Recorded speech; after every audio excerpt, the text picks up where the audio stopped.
नमस्कार, आपका मेहनत क्लासेज में हार्दिक स्वागत है। अभिनंदन है सभी साथियों का। क्लास में नए हो तो चैनल को ज़रूर सब्सक्राइब करें। मेहनत क्लास पर जमकर मेहनत कीजिए, क्योंकि मेहनत करने वालों को बहुत कुछ मिलता है और तकदीर पर जो निर्भर रहता है उसे कुछ नहीं मिलता है। मेहनत ज़रूर कीजिए।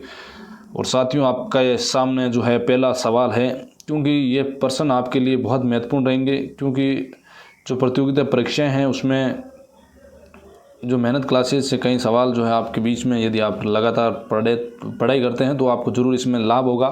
तो पहला सवाल आपकी स्क्रीन पर, भारतीय वन जीवन में फ्लाइंग फॉक्स क्या है? चमगादड़ है, गिद्ध है, सारस है या चील है? तो मैं आपको बता दूं, ये ऑप्शन सही है। इसमें चमगादड़ को ही जो है फ्लाइंग फॉक्स के नाम से जाना जाता है, क्योंकि भारत में जो है फ्लाइंग फॉक्स, उड़ने वाली लोमड़ी, वास्तव में ये कोई लोमड़ी नहीं होती है जो चमगादड़ है, बल्कि एक प्रकार का जो है चमगादड़ होता है और इसका वज़न करीब 1.5 किलो के आसपास होता है। और ये मुख्यतः जो है अपना देश भारत, उसके बाद ऑस्ट्रेलिया, मलेशिया और एशिया के कुछ देशों में जो है ये पाई जाती है। अगला सवाल लेते हैं आपके सामने बच्चों।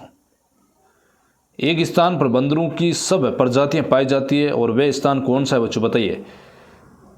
Seychelles island, Galapagos island, new Caledonia या मेडागास्कर, कौन सा है बताइए।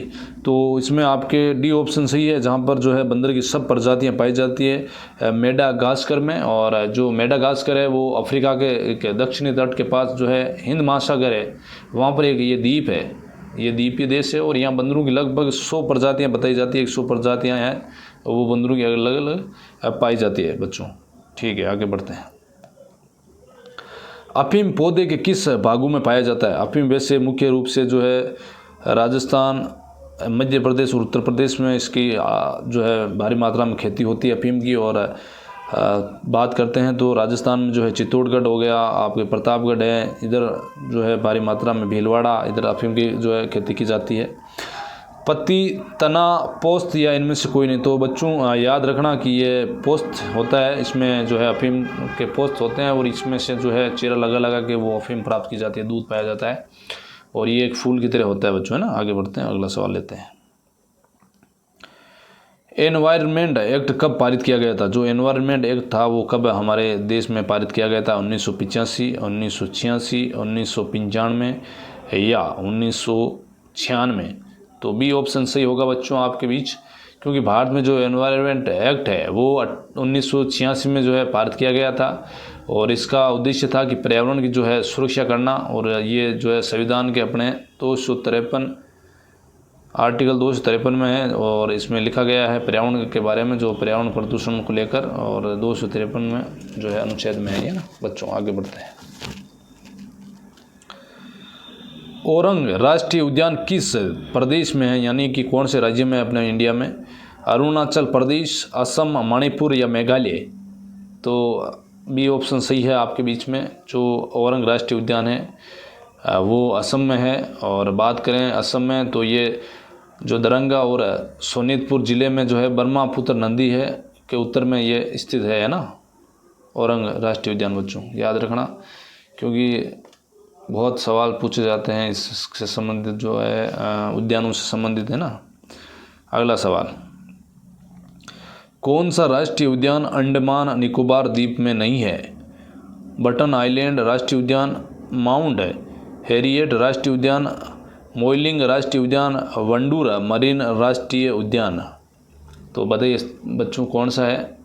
तो आपको मैं ये बता देता हूँ कि जो डी ऑप्शन है, जो वंडूर मेरीन राष्ट्रीय उद्यान है, वो अंडमान निकोबार द्वीप में नहीं है, जबकि ये तीनों ही जो है बटन आइलैंड राष्ट्रीय उद्यान, माउंटेन हैरियट राष्ट्रीय उद्यान और मोइलिंग राष्ट्रीय उद्यान जो है अंडमान निकोबार द्वीप में वहीं है। और इसके बारे में थोड़ा मैं और बता देता हूँ कि जो मोइलिंग राष्ट्रीय उद्यान है वो अरुणाचल प्रदेश में है ना बच्चों।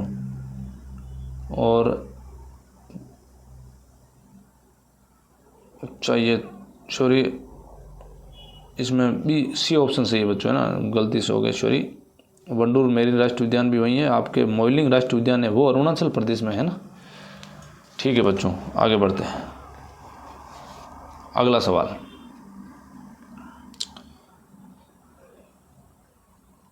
स्टॉकहोम समझौता किससे संबंधित है ना। स्टॉकहोम समझौते का संबंध किससे है? स्थायी कार्बनिक प्रदूषण से, पर्यावरण को सुरक्षित रखना, फ्लोरोकार्बन को दूर करना, खतरनाक अपशिष्टों और उनके निपटान का बाध्यकारी आंदोलन का नियंत्रण करना, या इनमें से कोई नहीं। बच्चों बताइए कौन सा सवाल सही है इसमें।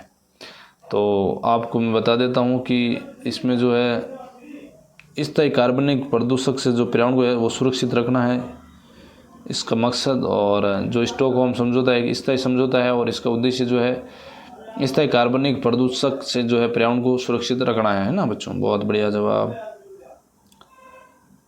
ये डबल हो गया, इसमें सवाल डबल आ गया है। अगला सवाल, तेनिन थाराई राष्ट्रीय उद्यान किस देश में है? जो है तेनिन थाराई राष्ट्रीय उद्यान जो है कौन से देश में पड़ता है बच्चों? भारत, बांग्लादेश, म्यांमार या भूटान है? तो सी ऑप्शन सही है, म्यांमार, जिसमें ये तेनिन थाराई जो राष्ट्रीय उद्यान है वो म्यांमार में है। और म्यांमार में बात करें तो इसका क्षेत्रफल समथिंग बताया जाता है कि 2072 वर्ग किलोमीटर में है। और यहाँ मुख्य रूप से जो है साबर हिरण, हाथी, भौंकने वाला हिरण, बाघ, तेंदुआ आदि जो है ये जीव इसमें विचरण करते हैं बच्चों। बहुत बढ़िया। सिरेटोका राष्ट्रीय उद्यान किस देश में है? जापान, चीन, उत्तर कोरिया या दक्षिण कोरिया? ये आपके वर्ल्ड जीके से संबंधित सवाल है। तो ए ऑप्शन सही है, सिरेटोका राष्ट्रीय उद्यान जो है जापान में है। और बात करें तो ये जापान के जो है होक्काइडो द्वीप समूह पर स्थित है और इसका क्षेत्रफल बताया जाता है कि 386.33 वर्ग किलोमीटर है। और मुख्य रूप से यहाँ जापान के भूरे भालुओं की संख्या है वो सबसे ज़्यादा इस सिरेटोका राष्ट्रीय उद्यान में पाई जाती है ना। बहुत बढ़िया जवाब। ब्रह्मागिरी राष्ट्रीय उद्यान किस प्रदेश में है? केरल, कर्नाटक, उड़ीसा या असम? तो बी ऑप्शन सही है, कर्नाटक में जो है ब्रह्मागिरी राष्ट्रीय उद्यान है वो स्थित है बच्चों। और बात करें तो आपको बता देता हूँ कि ब्रह्मागिरी जो राष्ट्रीय उद्यान है वो कर्नाटक के जो है कंदुगु ज़िले में है। कंदुगु जिला है ना, कंदुगु ज़िले में है और लगभग 181.80 वर्ग किलोमीटर के क्षेत्रफल में ये फैला हुआ है। और यहाँ सदाबहार वन जो है वो पाए जाते हैं। सबसे बड़ी बात करें तो लंबी जो है पूंछ के जो मकाक है वो पाए जाते हैं। हाथी है, घोर है, बाघ है, तेंदुआ है, जंगली बिल्ली है, पालतू बिल्ली है। वो मुख्य रूप से इसमें जो है ब्रह्मागिरी राष्ट्रीय उद्यान में विचरण करती है। और यहाँ पक्षियों की बात करें तो 300 से अधिक जो है प्रजातियाँ पाई जाती है इस जो है ब्रह्मागिरी राष्ट्रीय उद्यान में। बहुत बढ़िया जवाब बच्चों आपका। भीमबंध वन्य जीव अभ्यारण्य किस प्रदेश में है? मेघालय, महाराष्ट्र, पश्चिम बंगाल या बिहार? बताइए। तो डी ऑप्शन सही है, जो है भीमबंध वन्य जीव अभ्यारण्य है वो आपके बिहार में है। तो भीमबंध वन्य जीव की बात करें तो ये समथिंग 681 वर्ग किलोमीटर के क्षेत्र में फैला हुआ है। और यह मुख्य रूप से जो है बाघ, तेंदुए, चीतल, सांबर हिरण आदि जो है ये इसमें विचरण करते हैं। उसके बाद ये अभ्यारण्य जो है जानवरों की अपेक्षा पक्षियों के लिए ज़्यादा प्रसिद्ध है। और बात करें तो पक्षियों की यहाँ 100 से ज़्यादा प्रजातियाँ बताई जाती है। ठीक है साथियों, बहुत बढ़िया जवाब। गोतला उत्तरम घाट किस प्रदेश में है? गोतला उत्तरम घाट किस प्रदेश में है? महाराष्ट्र, पश्चिम बंगाल, झारखंड या फिर असम? तो ये ऑप्शन सही है बच्चों। गोतला उत्तरम घाट जो है वो महाराष्ट्र में है और ये औरंगाबाद और जलगांव ज़िले में है। और लगभग इसके बारे में बात करें तो ये 26,061 वर्ग किलोमीटर में जो है फैला हुआ है ना। बहुत जो है काफ़ी मात्रा में जो है काफ़ी क्षेत्र में फैला हुआ है। कर्तनिया घाट वन्यजीव अभ्यारण्य किस प्रदेश में है? उत्तर प्रदेश, मध्य प्रदेश, कर्नाटक या बिहार? तो कर्तनिया घाट जो है वन्यजीव अभ्यारण्य आपके उत्तर प्रदेश में है। और इसकी बात करें तो ये उत्तर प्रदेश के जो है बहराइच ज़िले में है। कौन से ज़िले में? बहराइच ज़िले में है। और यहाँ जो मुख्य रूप से घड़ियाल है, गेंडा है और गंगा की जो है डॉल्फिन है जो बहुत भारी मात्रा में ये पाए जाते हैं। और ये घड़ियालों का प्रमुख क्षेत्र भी जो है कर्तनिया घाट वन्यजीव अभ्यारण्य को माना जाता है बच्चों। अगला सवाल है, पुष्पागिरी वन्यजीव अभ्यारण्य किस प्रदेश में है? केरल, कर्नाटक, मध्य प्रदेश या उड़ीसा? बताइए बच्चों, आपके सामने ये सवाल आपकी स्क्रीन पर है इस वक्त। मेहनत क्लासेस पर जो है लगातार मेहनत कीजिए, क्योंकि आप पसीना बहाओगे तो यही काम आएगा बच्चों, है ना। किस्मत के भरोसे मत रहना बच्चों।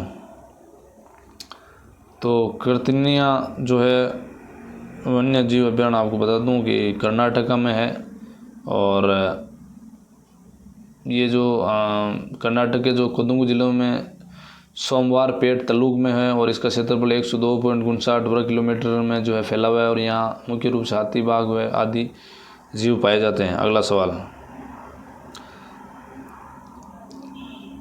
पुष्पागिरी वन्य जीव अभ्यारण्य किस प्रदेश में है? केरल, कर्नाटक, मध्य प्रदेश या उड़ीसा? तो ये आपके मैं बता देता हूँ कि जो कर्नाटक में ही है जो पुष्पागिरी, ये सॉरी आपके ना जो कर्तनिया घाट वन्य जीव अभ्यारण्य के बारे में मैं बता दिया था, सॉरी ये ना आपके उत्तर प्रदेश में बच्चों है ना, सॉरी ये पुष्पागिरी वन्य जीव अभ्यारण्य है वो है कर्नाटक में बच्चों है ना। ये है आपके पुष्पागिरी राष्ट्रीय उद्यान जो कर्नाटक में है, जो कुदुग जिले में है, सोमवारपेट तालुक में, और इसका क्षेत्रफल लगभग 102.59 किलोमीटर में फैला हुआ है बच्चों। सॉरी मैंने मिस कर दिया ये सवाल। अगला सवाल, महावीर हरियाणा वन स्थलीय राष्ट्रीय उद्यान किस प्रदेश में है? उड़ीसा, कर्नाटक, तेलंगाना या छत्तीसगढ़? तो ये तेलंगाना में है महावीर हरियाणा वन स्थलीय जो राष्ट्रीय उद्यान है। और बात करें तो ये तेलंगाना के जो हैदराबाद में वन स्थलीपुरम है वहाँ पर ये राष्ट्रीय उद्यान है, और इसके बाद ये जो है लगभग 3758 एकड़ में फैला हुआ है, और इसका नाम जो है तीर्थकर जो महावीर स्वामी के नाम पर जो रखा गया है, और इसकी स्थापना जो है 1975 में बताई गई है ना बच्चों, महावीर हरियाणा वन स्थलीय राष्ट्रीय उद्यान की। अगला सवाल, निम्नलिखित में से पर्यावरणीय प्रदूषक जैव संकेतक है? डाइटम, मूंगा चट्टान, मछलियाँ या लाइकेन? कौन है बच्चों? तो डी ऑप्शन सही है आपके, पर्यावरणीय प्रदूषक का जैव संकेतक है लाइकेन। और लाइकेन जो है वायु और जल प्रदूषण का प्रमुख संकेतक है, और अधिक लाइकेन वाला क्षेत्र में कम वायु और जल प्रदूषण होता है बच्चों, ये याद रखना। मछलियों की कौन सी प्रजाति कीट भक्षी है? हिल्सा, गंबूसिया, लेबेवो या इनमें से कोई नहीं? बताइए बच्चों कौन सी है? तो बी ऑप्शन सही है, गंबूसिया। और गंबूसिया जो है मछली की प्रजाति एक अलग जो कीट भक्षी है ना। शेर की पूंछ वाला मेकाक कहाँ पाया जाता है? पूर्वी घाट, पश्चिमी घाट, पूर्वी हिमालय या पश्चिमी हिमालय? बच्चों बताइए। तो पश्चिमी घाट में जो है शेर की पूंछ वाला मकाक है वो विशेष रूप से पाया जाता है। अगला सवाल आपकी स्क्रीन पर, भारत का पहला वन्य जीव रिजर्व कौन सा है? सुंदरवन, नीलगिरी, नंदा देवी या पंचमढ़ी? कौन सा बच्चों बताइए। और तो बी ऑप्शन सही है आपके, नीलगिरी जो है बायोस्फीयर रिजर्व भारत का पहला रिजर्व है, और इसकी स्थापना समथिंग बताते हैं कि 1986 में की गई थी ना बच्चों। अगला सवाल, pygmy Hong research and breeding centre किस प्रदेश में है? मेघालय, उड़ीसा, केरल या असम? तो डी ऑप्शन सही है, pygmy Hong research and breeding centre जो है असम में है, और सबसे छोटा सुअर की प्रजाति को जो है पिग्मी कहा जाता है, और ये भारत की एक मात्र दुर्लभ प्रजाति है, ये केवल असम में ही पाई जाती है, और असम में जो है विशिष्ट में ये मुख्य रूप से पाई जाती है बच्चों। और अब आपको मैं बता दूं कि मेहनत क्लासेज में आप जो है नए हो तो सब्सक्राइब कर लेना, लाइक करना, अपने दोस्तों भी शेयर करना, और आप हमें भी कमेंट में जो भी हो कोई समस्या वो बता सकते हो, क्योंकि हम भी नए नए हैं, हम भी आपके साथ पढ़ाई कर रहे हैं। मैं भी एक छात्र हूँ, लेकिन ये डिजिटल प्लेटफॉर्म से जो है पढ़ के लिख के याद करते हैं, उससे याद होता है बच्चों। धन्यवाद बच्चों, क्लास देखने के लिए आपका बहुत बहुत शुक्रिया।